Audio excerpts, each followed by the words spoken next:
Muli po ay magandang araw mga minamahal nating mga kaibigan, mga kapatid, mga subscribers po ng ating Solid Rock Ministries Lesson Quarterly Review. Kami po ay muling nagagalak na makasama namin kayo ngayon upang muli po ay pag-aralan natin ang salita ng ating Panginoon. Subalit gusto po namin munang batiin ang mga tagalutukan Seventh-day Adventist Church na amin pong nabalitaan na kayo din daw po ay nanonood o tumatangkilik ng ating ministry ito. Magandang araw po sa inyong lahat.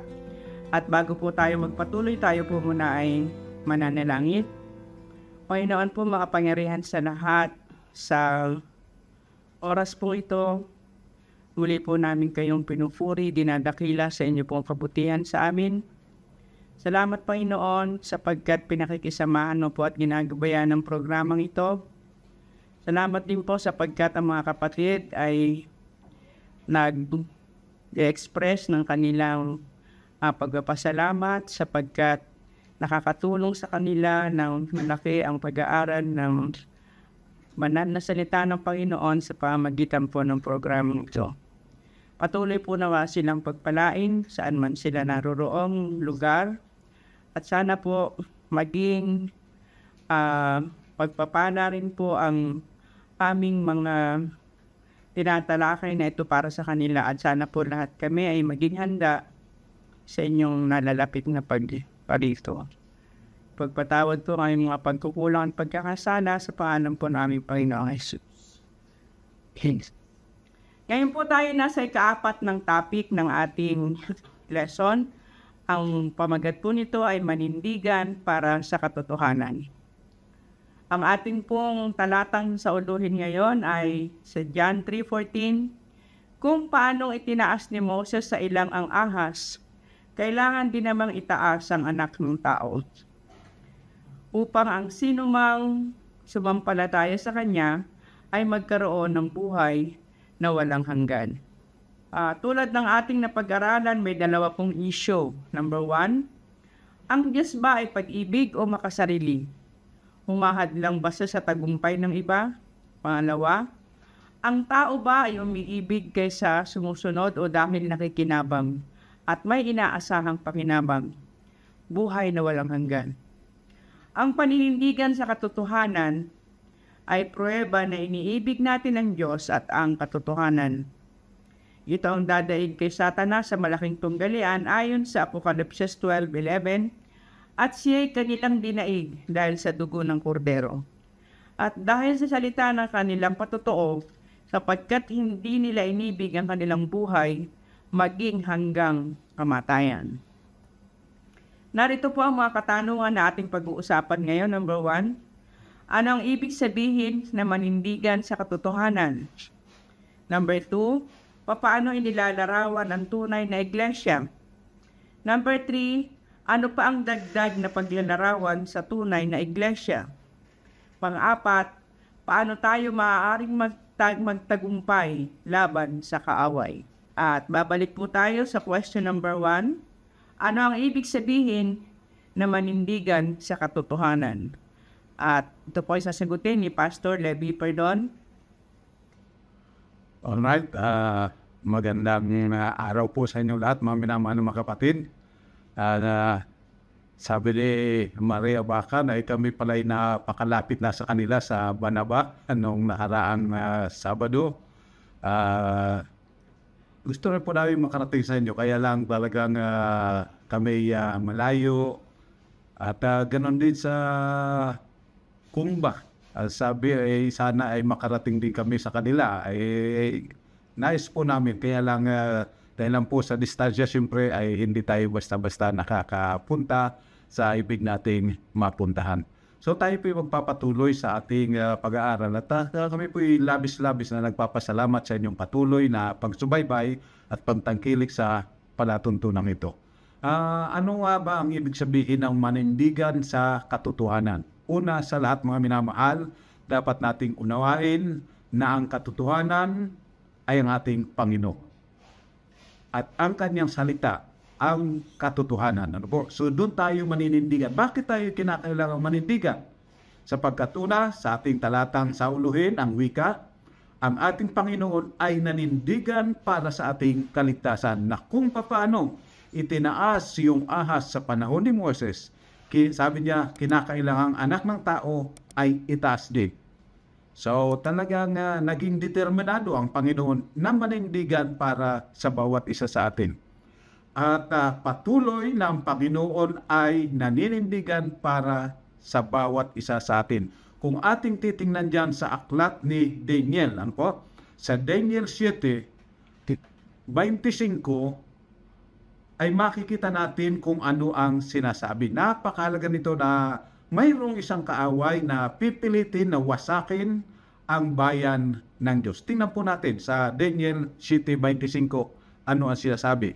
At siya'y magbabadya ng mga salita laban sa kataas-taasan at lilipunan niya ang mga banal ng kataas-taasan at kanyang iisiping baguhin ang panahon at ang kautusan at sila'y mga bibigay sa kanyang kamay hanggang sa isang panahon at mga panahon at kalahati ng isang panahon. So, maliwanag po, mayroong kaaway na papasok na magsasalita laban sa Diyos. Ibig sabihin, siya ay magtuturo, mangangaral ng laban sa turo at aral ng Panginoon. Nalupat kanyang babaguhin ang kautusan at ang panahon. Yan ang kanyang panukala. Babaguhin niya yung panahon at ang kautusan.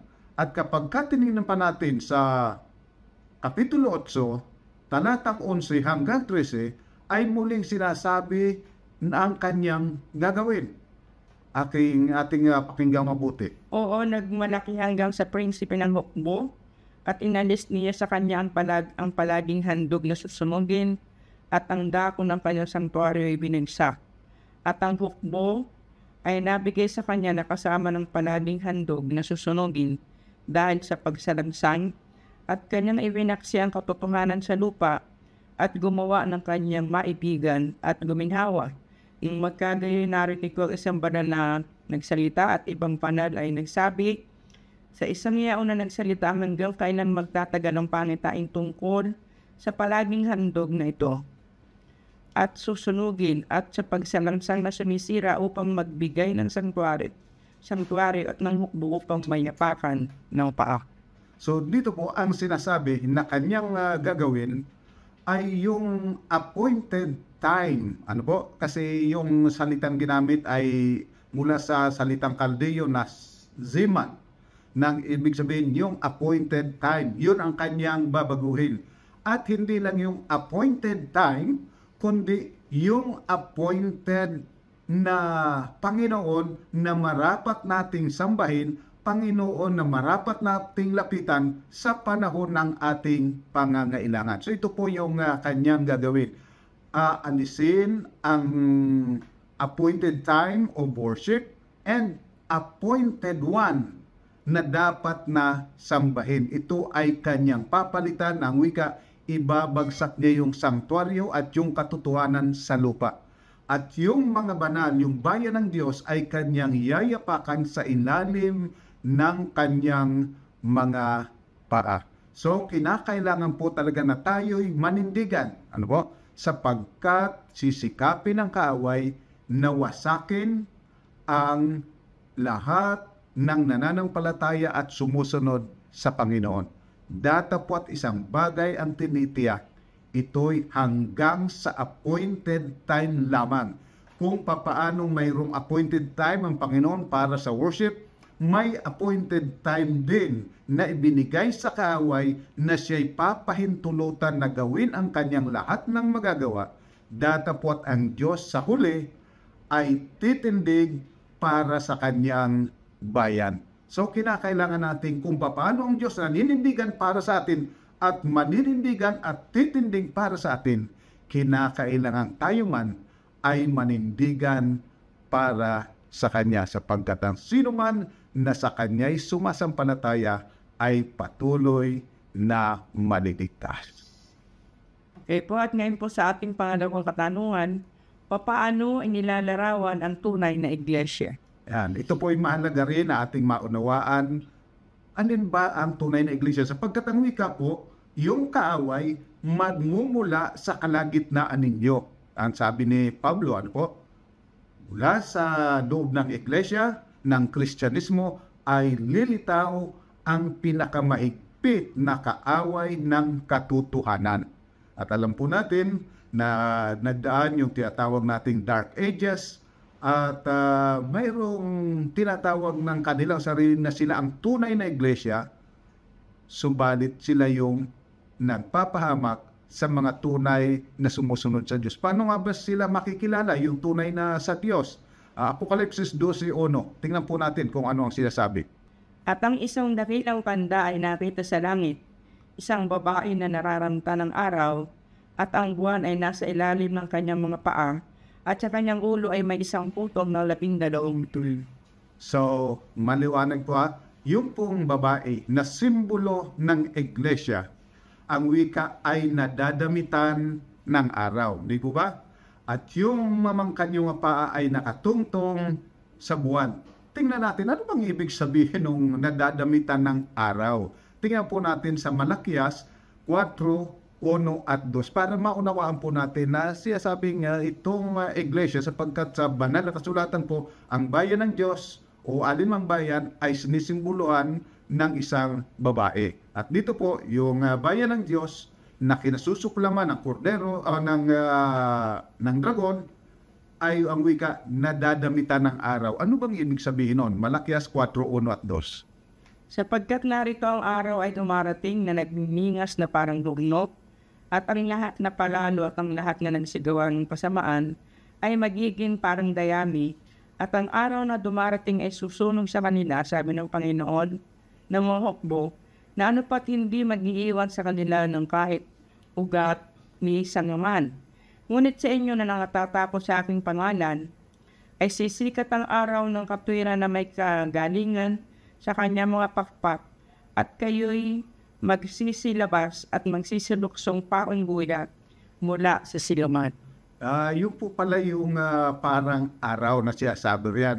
Yung katwiran ng Panginoon, yung nagtitiwala, naninindigan sa salita ng Panginoon, ito po yung tinatawag na tunay na iglesia na nadadamitan ng araw, na ang kanilang paninindigan ay sa Panginoon, hindi doon sa umaalis ng karapatan sa Panginoon upang mamagitan para sa atin. Lahat ng wika riyan nagtitiwala sa Panginoon, naglilingkod sa Panginoon, at sa Panginoon tumatawag ay nadadamitan ng araw. So yun po ang ibig sabihin ng nadadamitan ng araw. Ibig sabihin, ang kanilang tiwala, ang kanilang pananalig ay nasa ating Panginoon na siyang dapat nasambahin, na siyang dapat nalapitan sa panahon ng ating pangangailangan. Sapagkat alam po natin na itinuro na tayo ay hindi maaaring dumirekta sa langit upang humingi ng kapatawaran, kundi kinakailangan tayo ay pumunta sa makalupang saserdote.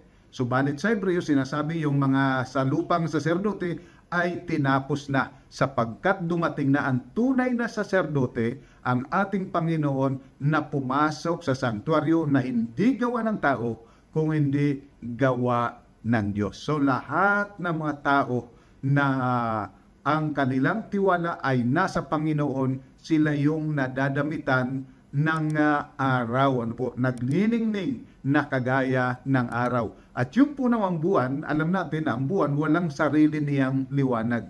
Ito ay reflection lamang, ang liwanag nito ay reflection galing sa araw. So, ito po ay isang maliwanag na simbolo sa salita ng Diyos o sa banal na kasulatan na siyang naghahayag ng katwiran ng ating Panginoong Diyos. Yung kanyang karakter, ito ang naghahayag ang banal na kasulatan. So ang iglesia, ang kanyang pinanghahawakan ay ang pananampalataya sa ating Panginoon. Ang kanyang pinanghahawakan ay biyaya ng Diyos na siyang makapagliligtas. At siya'y naninindigan ayon sa sinasabi ng banal na kasulatan. Sapagkat alam po natin na noong tinatawag na Dark Ages, ipinagbawal ang pagbabasa ng banal na kasulatan, na ang makunan ng banal na kasulatan ng Biblia ay sapat na upang siya ay mahatulan ng kamatayan. Subalit, ang tunay na iglesia ay naninindigan sa salita ng Diyos. Ito ang kanilang pinangahawakan. Okay po, at ngayon po sa pangtatlong tanong, ano pa ang dagdag na paglalarawan sa tunay na iglesia? Yan, titingnan po natin sa Apokalipsis 12, talatang 6 at 11. Ano ang sinasabi? At tumakas ang babae sa ilang na doon siya ipinaghanda ng Diyos ng isang dako, upang doon siya ampuning 1,260 araw. At siya kanilang dinaig dahil sa dugo ng kordero at dahil sa salita ng kanilang patutuo, at hindi nila iniibig ang kanilang buhay hanggang sa kamatayan.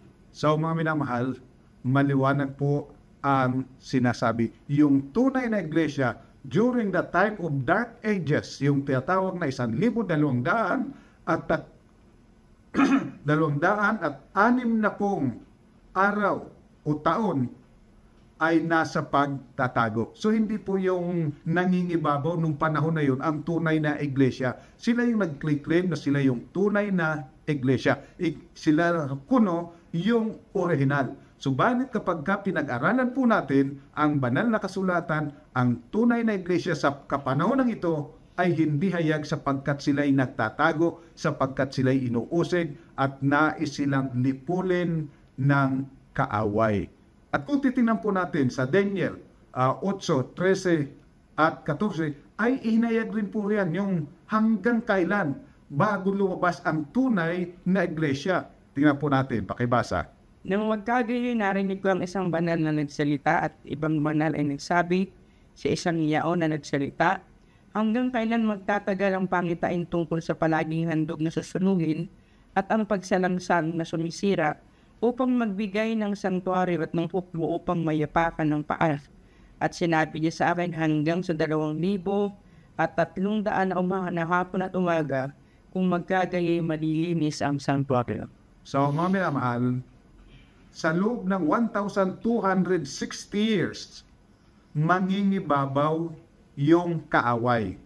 Ako, kanyang aalisin yung palaging handog na susunugin doon sa tunay na kinalalagyan ito at ibabagsak sa lupa.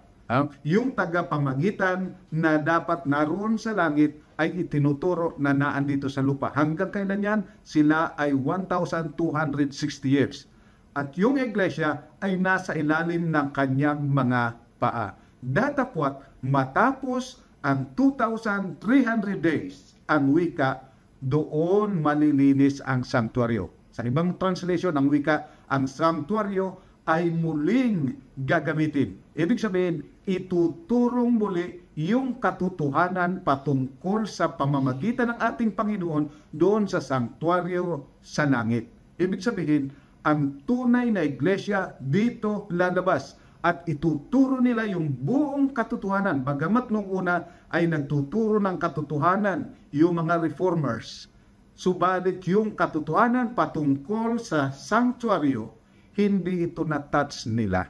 Subalit yung tunay na bayan ng Diyos ay ituturong muli yung sanctuaryo sa langit at ito yung naglalarawan sa bayan ng Diyos na lilitaw mula noong 1844 at magpapatuloy hanggang sa pagbabalik ng ating Panginoon. So tatanda po ninyo, ang katotohanan, ang bayan at ang sanktuaryo ibinagsak sa lupa, tinungtungan sa ilalim ng paanan nung kaaway ng Diyos. Datapwat ang tanong, hanggang kailan ito mangyayari? Ang wika, hanggang sa 2,300 araw at gabi. O gabi at araw. Kung magkagayon, malilinis ang sanktuaryo. Sa ibang pagkakasalin, kahit na sa New International Version, kapag kaya niyo pong tiningnan, ay itinuturo na dito muling gagamitin ituturo yung katotohanan ng patungkol sa sanktuaryo na kung saan naroon ang ating Panginoon na mamagitan para sa atin. So dito po ay dapat na bilang mga Seventh-day Adventist tayo'y magalak, tayo'y lumabas ayon sa hula ng banal na kasulatan. Kaya kung tawagin tayo ay the people of prophecy. Hindi lang sapagkat tayo ay mahilig mag-discuss patungkol sa prophecy, kundi sapagkat tayo ay lumitaw ayon sa propesya, ayon sa pahayag ng Diyos. At ito po ang marapat panangnan nating matibay. Huwag na tayong mag-alinlangan na itong ating kinaaniban ay siyang tunay na iglesia na inahayag sa Daniel at sa Apokalipsis. At para po sa ating panghuling katanungan sa araw na ito, paano tayo maaaring magtagumpay laban sa kaaway?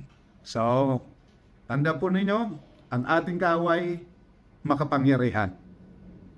Yung makapangyarihan na nagmula sa langit at yung makapangyarihan, kanyang binigyan ng kapangyarihan dito sa lupa. Paano natin silang mapananagumpayan? Mga awit, 19:7 hanggang 11, ano ang sinasabi? Ang kautusan ng Panginoon ay sakdal na nagsasauli ng kaluluwa. Ang patutuon ng Panginoon ay tunay na nagpapalitas sa nangaral. Ang mga tuntunin ng Panginoon ay matuwid na nagpapagalak sa puso. Ang utos ng Panginoon ay dalisay na nagsisipaliwanag ng mga mata. Ang takot sa Panginoon ay malinis na nananatiling magpakailanman. At ang mga kahatulan ng Panginoon ay katotohanan at lubos na matuwid. Mga pinipitan higit kaysa ginto, oo higit kaysa maraming dalisay na ginto, lalong malinam kaysa pulot at sa pukyutan. Higit dito sa pamamagitan ng mga ito'y mapagpapaunahan ang inyong lingkod sa pag-iingat ng mga yaon ay may dakilang gantimpala. Yan. So mga minamahal, sabi rito, ang kautusan ng Panginoon, alam po ninyo, kapag minsan dito tayo nagkakaroon ng konting problema sa sinasabing kautusan. Dito po ang tinutukoy na kautusan, hindi lang po yung 10 utos, kung hindi yung buong banal na kasulatan, lalo't higit yung 5 aklat ni Moises. Na ito raw po ang nagtuturo sa ikatututo ng tao, nagbibigay ng katalinuhan, nagbibigay ng kapayapaan, nagbibigay ng pagtatagumpay. At dito, ito ang gagamitin ng Panginoon sa kanyang paghukom. So, kinakailangan na ating panindigan at ating panghawakan ang salita ng Panginoon. Hindi lang po yung 10 utos, kundi ang buong banal na kasulatan. Tingnan pa po natin sa 119 ng mga awit, talatang 140 at pagkatapos 162. Ang salita mo'y totoong malinis kaya't iniibig ito ng iyong lingkod. Ako'y nagagalak sa iyong salita na parang nakasusumpong ng malaking samsam. Yan. So, kinakailangan doon po ay minamahal natin ang katotohanan na para bagang ito yung pinakamalaking kayamanan ng bawat isa sa atin. So, kinakailangan na ito ay ating mahalin, ito ay ating dapat na panghawakan, dapat nating sundin sapagkat ito lamang ang ating ligtas na tagapagtanggol. Ito lang ang ligtas na paraan na tayo ay maging kalugod-lugod sa harapan ng ating Panginoon. At higit sa lahat, ang sabi sa 2 Timoteo, Kapitulo 2, 1 hanggang 3, pakibasa mo. Ikaw nga anak ko, magpakalakas ka sa biyayang nasa kay Kristo Jesus. At ang mga bagay na iyong narinig sa akin sa gitna ng maraming saksi ay siya mo ring ipagkatiwala sa mga taong tapat na makapagtuturo naman sa iba. Makipagtiis ka sa akin ng mga kanirapan na gaya ng mabuting kawal ni Kristo Jesus. Yan, so sabi po, kinakailangan ito'y panghawakan natin. Kinakailangan magtiis tayo, kung kinakailangan magtiis, pagtiisan natin. At ating ituro daw po sa iba. Alam po ninyo, napakahalaga yan. Hindi lang natin sinusunod, kung hindi itinuturo natin sa iba. Sapagkat habang tayo'y nagtuturo, habang tayo ay nag-share, lalo namang lumalalim ang ating pananampalataya, lalong lumalalim ang ating pagkaunawa sa salita ng Diyos. Kaya mahalaga po yun ang ating i-share. Tingnan pa po natin sa Juan 5:24, ano ang sinasabi?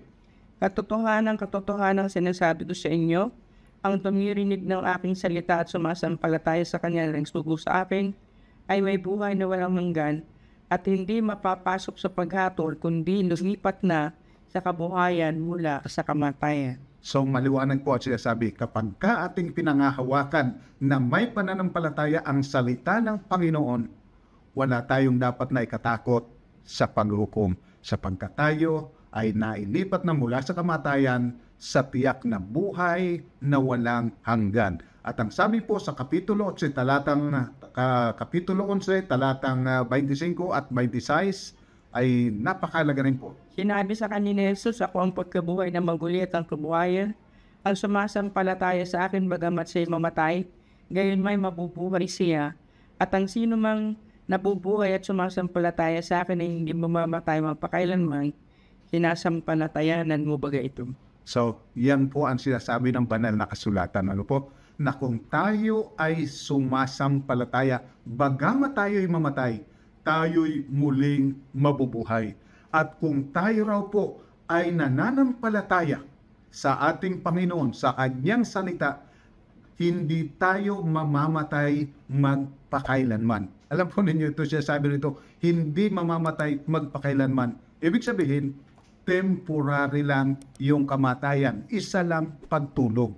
Kapag kami yung iba kasi sinasabi, iniisip, bakit sabi rito, hindi na mamamatay? Bakit ang daming Adventistang namatay? Ang daming mga matuwid na mga tao, pawang nangamatay. Dito po ang sinasabi, hindi kayo mamamatay magpakailanman. Ibig sabihin, temporaring kamatayan lamang yung itinatakot sa atin ng kaaway sapagkat ang Panginoon darating at tayo'y muling kanyang bubuhayin. Tingnan pa po natin sa 1 Juan 5:11 hanggang 13. At ito ang patotoo na tayo binigyan ng Diyos ng buhay na walang hanggan, at ang buhay na ito ay nasa kanyang anak. Ang kinaroroonan ng anak ay kinaroroonan ng buhay. Ang hindi kinaroroonan ng anak ng Diyos ay hindi kinaroroonan ng buhay. Ang mga bagay na ito ay isinulat ko sa inyo upang inyong maalaman na kayo mayroong buhay na walang hanggan sa makatuwid ay sa inyong nananampalataya sa pangalan ng anak ng Diyos. So, maliwanag po siya sabi, lahat ng sumasampalataya sa ating Panginoon, mayroong buhay na walang hanggan. At nais ko po muling linawin, ang buhay na walang hanggan ay higit po kaysa sa buhay na walang kamatayan. Sapagkat yung pong buhay na walang kamatayan, ang pinag-uusapan dito ay yung lawi ng buhay. Datapwat dito po sa buhay na walang hanggan, hindi lang yung buhay na walang kamatayan ang pinag-uusapan, kung hindi yung quality of life, na magkakaroon ka ng kapayapaan sa kabila ng lahat ng pag-uusig ng kaaway, ikay mapanatag sapagkat ikay nananampalataya, nagtitiwala sa Panginoon. At ito po ay nakita sa mga naging martir noong panahon, kagaya ni Jerome at ni John Huss, na habang sila ay nakabitin sa kahoy at sila'y ginatungan, sila ay umaawit. So, nakita po ninyo, umaawit, inaapuyan na, umaawit pa. Si Juan Revelador, pinakuluan sa langis, datapot habang kinukuluan, nangangaral, umaawit, nagpupuri sa Diyos. Iyon ang tinatawag na buhay na walang hanggan. Sa kabila ng apoy, ng pagsubok, sila'y matatag at sila'y masaya, sila'y mapanatag, patuloy na nagpupuri, umaawit sa Diyos, at dito hindi magtatagumpay kailanman ang kaaway sapagkat nasa kanila ang ating Panginoong Jesucristo. Kaya napakahalaga po ng ating relasyon na sana ating panampalataya na ng lubos ang ating Panginoon at makatitiyak tayo na kailanman hindi niya tayo pababayaan. Okay po, dito po natatapos sa ating talakayan sa araw na ito.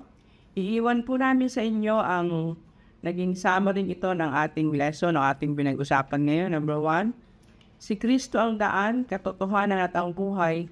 Siya ang ating pagkakatiwalaan at sundin.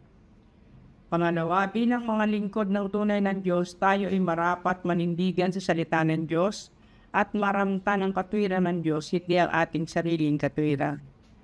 Pangatlo, ang tunay na bayan ng Diyos ay inaalis mula sa pagtatago sa ilang at nangayag o lumitaw matapos ang 2,300 days. At pang-apat, ang ating tagumpay ay tiyak, maging sa kabila ng kamatayan, pagkat inibig natin ang katotohanan ng higit sa ating buhay at nagtiwala tayo sa katwiran ng Kristo. So mga minamahal, sana po muli kaming nakatulong sa inyong pag-aaral ng ating leksyon at patuloy nating ma-share ang katotohanan ito sa iba, ang pagpapala po ng Panginoon sumatin. Tayo po ay sama-samang manalangin. Ama po namin banal, muli po kaming lumalapit sa iyo, nagpapasalamat sapagkat ikaw na aming Diyos at ang aming Panginoon naninindigan para sa amin at titindig para sa amin. Tulungan po nawa kami yung banal na manindigan rin at tumindig sa katotohanan no matter what. Sapagkat sa iyo may buhay at sa iyo mayroong buhay na muli bagamat kami ay mamatay. O Amang Banal, pagpatawad nuwan at aming pagpupula at pagkakasala at amin pong patuloy na idinadalangin ang iyong banal na Espiritu ang gumawang matibay sa aming mga puso't isipan na maging matatag nawa ang aming pananampalataya at matutunan naming manindigan kung paanong ikaw ay naninindigan para sa amin upang aming makamtan hindi lang ang buhay na walang hanggan, kung hindi ang buhay na wala ng kamatayan. O Amang Banal, salamat po sa iyong mayamang biyaya. Salamat po sa iyong patuloy na pangatnubay. Salamat po sa iyong patuloy na ipinagkakaloob sa aming kapahayagan. Purihin at sambahin nawa ang iyong pangalan ngayon at magpakailanman sa ngalan po ng aming Panginoong Jesus. Amen. So mga minamahal, hanggang sa susunod po, muli po tayong magsama-sama sa pag-aaral ng salita ng Panginoon. God bless po sa inyong lahat.